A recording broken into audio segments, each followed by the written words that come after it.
부모를 요양병원에 모셨습니다. 그 말 한마디로 어떤 이는 저를 효자라 부르기도, 어떤 이는 부모를 버린 자식이라 부르기도 했습니다. 하지만 아무도 묻지 않았습니다. 그 결정을 내리던 밤, 제 심장이 얼마나 부서졌는지는 숨 쉬는 것조차 기계에 맡긴 아버지, 나를 보며 미안하다고 말하던 눈빛. 나는 부모를 살리기 위해 내 삶을 내려놓았고 그 끝에서 이런 질문을 받았습니다. 연명 치료를 계속하겠냐는 의사의 질문이었습니다. 이건 효도의 이야기가 아닙니다. 부모를 지키려다 스스로를 잃어버린 사람의 기록입니다. 구독과 좋아요는 이야기를 만드는데 큰 힘이 됩니다. 중환자실 앞에 서 있는 동안 저는 제 호흡마저 기계의 파형에 동기화되는 듯한 기묘한 착각 속에 갇혀 있었습니다. 오르내리는 그래프는 생명을 붙잡고 있는 줄처럼 보였고 그 아래에 누워있는 아버지는 이미 현실과 어딘가 멀어진 세계로 반쯤 발을 들여놓은 사람처럼 보였습니다.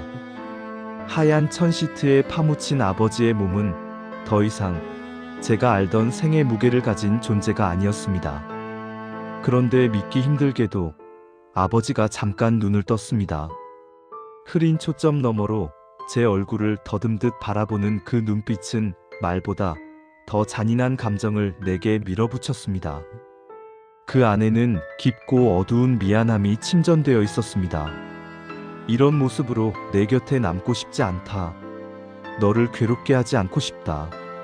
그런 절규가 목소리 없이 새어나오는 것처럼 느껴졌습니다. 저는 그 메시지를 정면으로 받아들일 수 없어 그대로 얼어붙은 채 서 있었습니다. 동시에 누군가 제 폐 속의 공기를 빨아들이듯 숨이 가빠지고 머릿속에서는 이미 비극의 시계가 똑딱거리며 앞으로의 심판을 예고하는 듯 했습니다. 아버지의 살짝 떨린 눈꺼풀이 다시 내려앉는 순간 저는 그 짧은 깨어남이 마지막 부탁처럼 제 가슴 한가운데 깊게 박혀버렸음을 직감했습니다. 아버지가 집으로 돌아온 이후 저는 인간의 체력이 얼마나 빠르게 고갈될 수 있는지 몸으로 배웠습니다. 밤마다 아버지의 몸을 부축하며 쓰러지지 않도록 잡고 있으면 제 근육이 아니라 정신이 먼저 비명을 질렀습니다. 아버지의 몸이 떨릴 때마다 저는 뼛속까지 얼어붙는 공포를 느꼈고 언제든 돌이킬 수 없는 순간이 올까 두려워 잠조차 제대로 들지 못했습니다. 사랑이 저를 움직인다고 믿으려 했지만 점점 그 사랑은 의무라는 거대한 구조물로 변해 제 어깨에 얹혀갔습니다. 제 일상의 대부분은 돌봄이라는 끝없는 반복으로 채워졌고 저는 무너지는 자신을 부정하며 매 순간을 버티기만 했습니다. 그리고 가장 잔인한 건 아버지가 희미하게 의식을 찾는 순간입니다.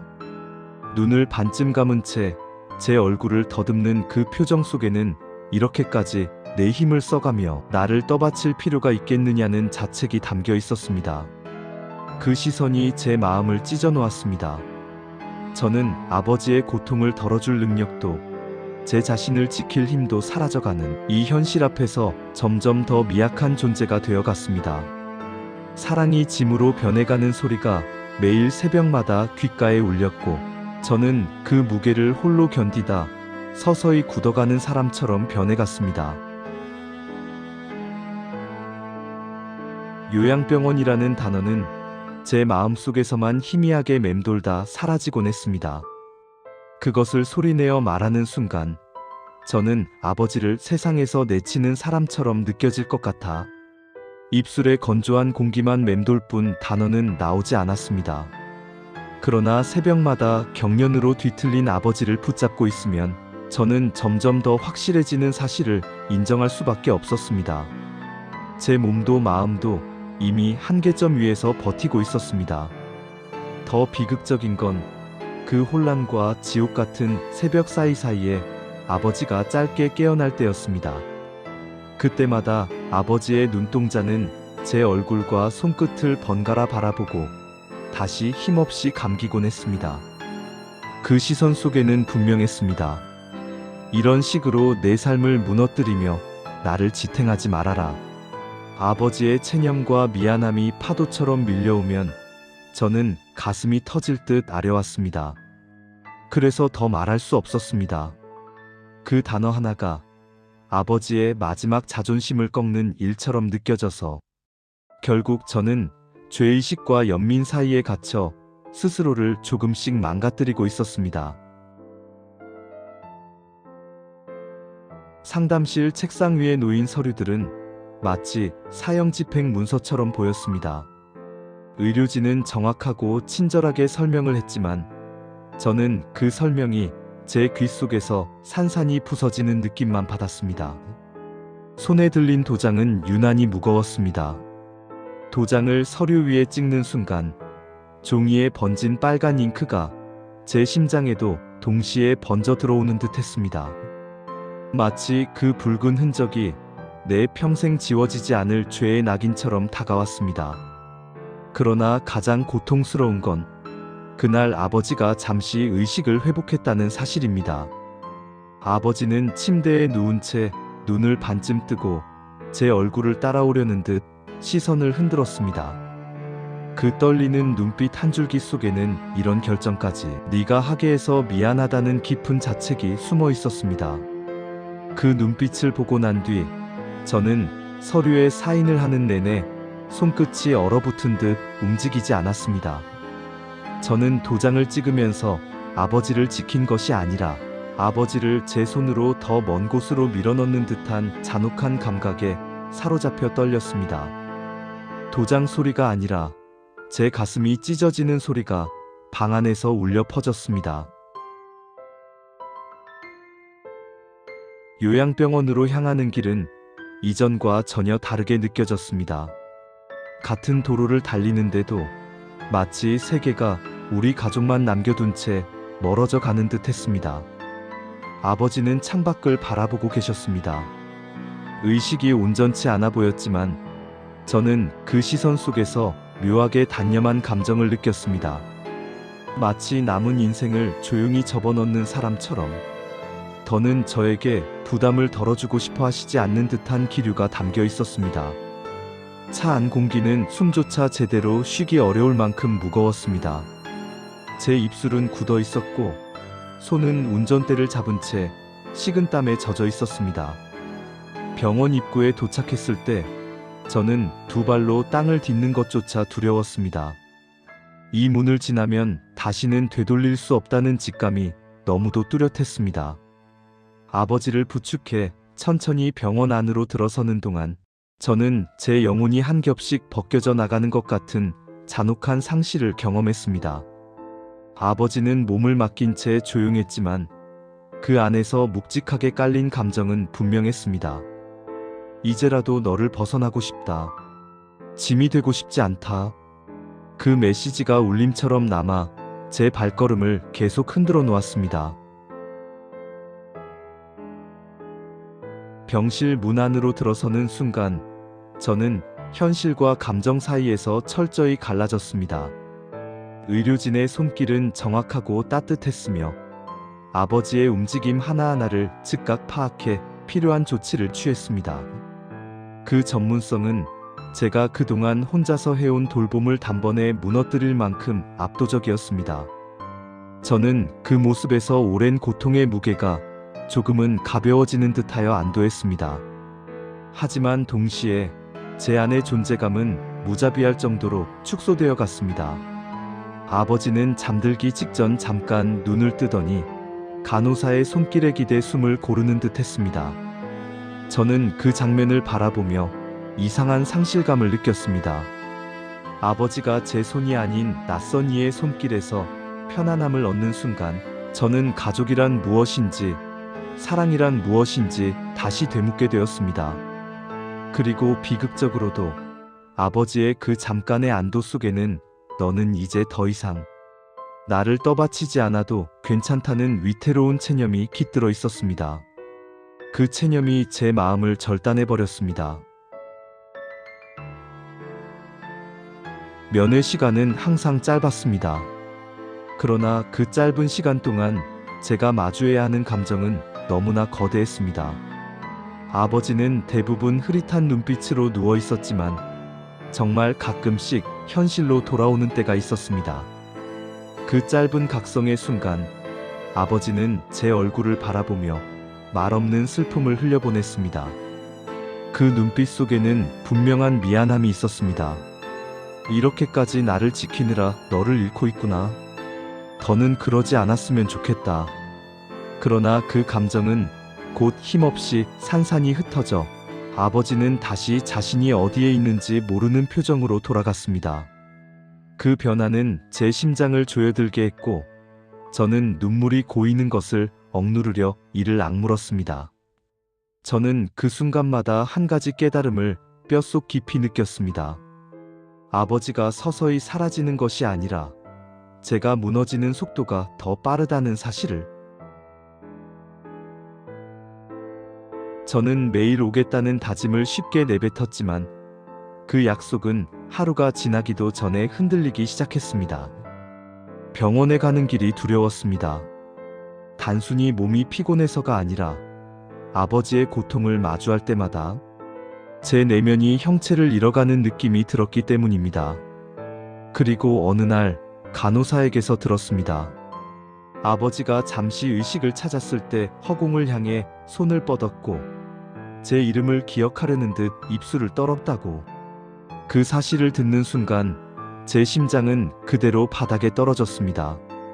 저는 그 자리에 무너져 내리고 싶었지만 오히려 그 다음 방문을 또 미뤘습니다. 저는 아버지가 저를 찾았다는 사실이 너무나 비극적으로 느껴져 오히려 발걸음이 더 멀어졌습니다. 남겨두고 온 죄책감과 찾아가길 두려워하는 비겁함 사이에서 저는 끝없이 자신을 혐오했습니다. 아버지는 고통 속에서 저를 찾았는데 저는 그 고통이 두려워 뒤돌아선 사람이 되었습니다.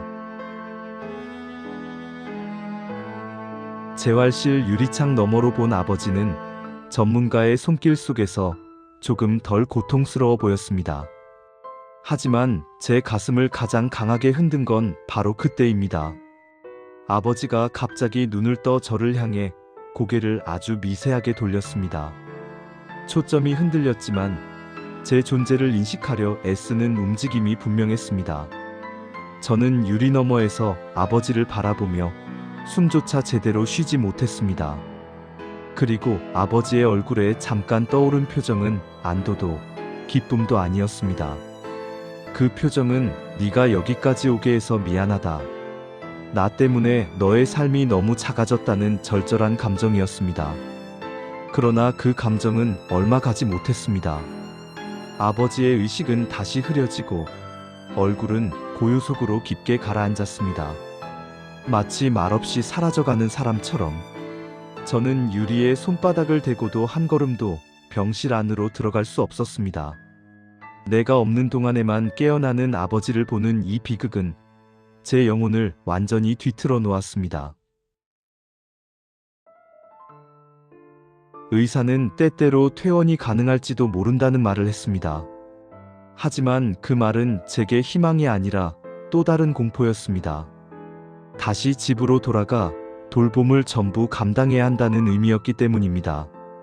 그리고 잔혹하게도 아버지는 그 말을 들을 때마다 잠깐 의식을 되찾아 제 얼굴을 살피곤 했습니다. 그 눈빛에는 한 가지 감정만이 담겨 있었습니다. 나는 다시 집으로 돌아가고 싶지 않다. 네가 또 무너지는 모습을 보고 싶지 않다. 아버지는 말할 수 없었지만 그 감정을 숨길 수도 없었습니다. 저는 그 눈빛 속에 담긴 체념과 배려를 동시에 느끼며 가슴이 찢어질 것 같았습니다. 그럼에도 저는 설명을 듣고 고개를 끄덕이며 이해한 듯한 표정을 지었습니다. 그러나 그 안에서의 저는 서서히 허물어지고 있었습니다. 희망은 더 이상 저를 지켜주는 말이 아니라 제가 현실을 회피하기 위해 붙잡는 얇은 방어막에 불과했습니다. 아버지의 고통에 무뎌진다는 것, 그건 인간이 가질 수 있는 가장 잔인한 적응이었습니다. 처음엔 작은 통증에도 가슴이 찢어지는 듯 뛰었지만 이제는 거센 악화 소식에도 감정이 뒤늦게 반응하는 자신을 느꼈습니다. 저는 그 변화를 스스로 관찰하며 오히려 공포를 느꼈습니다. 그런데 어느 날 아버지가 잠시 현실로 떠올랐습니다. 손을 들어 올리려 했지만 실패하고 대신 제 손등에 가볍게 닿았습니다. 그 손끝의 미약한 떨림이 제 심장을 찢었습니다. 그 손길 속에는 말보다 명확한 감정이 숨어 있었습니다. 네가 이렇게까지 아파하길 원하지 않는다. 나는 천천히 사라지고 있으니 더 이상 너를 잡아두고 싶지 않다. 그 미약한 신호 하나가 저의 모든 방어를 무너뜨렸습니다. 저는 아버지 앞에서 울 수도 없고 웃을 수도 없는 채로 무너져가는 자신을 붙잡기 위해 숨만 이어갔습니다. 병동 복도는 시간이 정체된 터널처럼 고독이 켜켜이 쌓여 있었습니다. 각 병실에서 들려오는 침묵과 희미한 신음, 낮은 중얼거림들이 이 공간이 단순한 치료의 장소가 아니라 느려지는 삶의 종착역이라는 사실을 말해주고 있었습니다. 그 복도 어디엔가 아버지도 누워 있었습니다. 가끔 제가 다가갈 때 아버지는 깨어있는 척 하려 애쓰는 듯 했습니다. 눈동자를 움직여 제 존재를 확인하려 들었지만 곧 의식은 다시 흐려져 갔습니다. 그 모습이 너무나 비극적이었습니다. 저를 알아보려는 순간이 아버지에게 오히려 힘겨운 노력처럼 보였고 그 노력 속에는 네가 이곳에서 나를 외롭게 두었지만 나는 너를 탓하지 않는다는 묵묵한 감정이 숨어 있는 듯 했습니다. 그러나 그 감정은 다시금 사라지고 아버지는 이 복도의 고독 속에 하나의 그림자로 합류했습니다. 저는 그 사실을 인정하는데 너무 많은 시간을 쓴 끝에 마지막으로 남아있는 내면의 힘까지 조금씩 잃어갔습니다. 연명치료 여부를 결정해야 한다는 말을 들었을 때 저는 의자에 앉아있음에도 바닥이 가라앉는 기분을 느꼈습니다. 삶의 남은 길을 제가 선택해야 한다는 건 도저히 감당할 수 없는 무게였습니다. 그런데 마치 그 순간을 알기라도 한 듯 아버지가 잠시 눈을 떴습니다. 손가락이 미세하게 움직이며 제 팔을 잡으려 했지만 금세 힘이 빠져내려갔습니다. 그 손짓은 너무 짧았지만 그 안에 담긴 감정은 명확했습니다. 너에게 이 결정까지 짊어지게 해서 미안하다. 나는 너의 삶을 더 무너뜨리고 싶지 않다. 저는 그 메시지를 받아들고도 아무 말도 할 수 없었습니다. 서류 위에 펜을 올려놓는 순간 제 손은 떨렸고 심장은 부서지는 소리를 내고 있었습니다. 무엇이 옳은 결정인지 알 수 없었습니다. 다만 분명한 건 이 서명은 아버지의 마지막 모습을 결정하는 동시에 제 인생의 상처로 평생 남게 되리라는 사실뿐이었습니다. 요양병원은 겉으로는 치료와 재활의 장소처럼 보이지만 저는 이곳의 진실을 점점 더 선명하게 이해해갔습니다. 이 공간은 누군가의 마지막을 지켜보는 곳이었습니다. 아버지는 점점 말이 줄어들었고 의식이 떠올랐다 가라앉는 사이마다 저를 알아보려 했지만 실패하는 시간이 늘어났습니다. 그 짧은 깨어남 가운데에서도 아버지는 항상 저를 걱정하는 사람처럼 보였습니다. 그 표정 속에는 분명 있었습니다. 네가 이렇게까지 고통스러운 순간을 지켜보지 않았으면 한다. 나는 점점 사라지고 있으니 네가 나를 지키려다 무너지지 않았으면 한다. 그 마음이 저에게까지 고스란히 밀려왔습니다. 저는 아버지의 마지막 시간이 다가오고 있음을 예감하면서도 그 현실을 받아들일 준비가 되어 있지 않았습니다. 그리고 더 잔혹한 사실은 그 마지막을 지켜야 하는 사람이 바로 나라는 것이었습니다. 그 무게는 상상했던 것보다 더 큰 비극으로 제 삶에 내려앉았습니다. 아버지의 침상 곁에서 저는 스스로를 바라보았습니다. 요양병원에 아버지를 모신 것이 도피라고 수도 없이 자책했지만 시간이 흐를수록 이 결정은 어쩌면 제가 할 수 있는 마지막 사랑이라는 사실을 인정해야 했습니다. 아버지는 가끔 정신이 돌아와 제 손을 더듬으며 마치 나는 너의 짐이 되기 싫다는 마지막 감정을 전하려 했습니다. 그 떨림을 느끼는 순간마다 제 가슴은 부서졌습니다. 그러나 그 비극의 순간 속에서 저는 작지만 분명한 진실도 발견했습니다. 아버지는 짐이 아니었습니다. 그저 제가 끝까지 지켜야 할, 마지막까지 존중해야 할 존엄 그 자체였습니다. 저는 죄책감 대신 아버지의 남은 순간을 가장 고통 없이 만들기 위한 책임을 가슴에 새겼습니다. 비록 이 선택은 완벽하지 않고 제 마음을 끝없이 후벼 파겠지만 저는 아버지의 손을 감싸 쥔 채 조용히 이렇게 느꼈습니다. 아버지, 당신은 내 짐이 아니었습니다.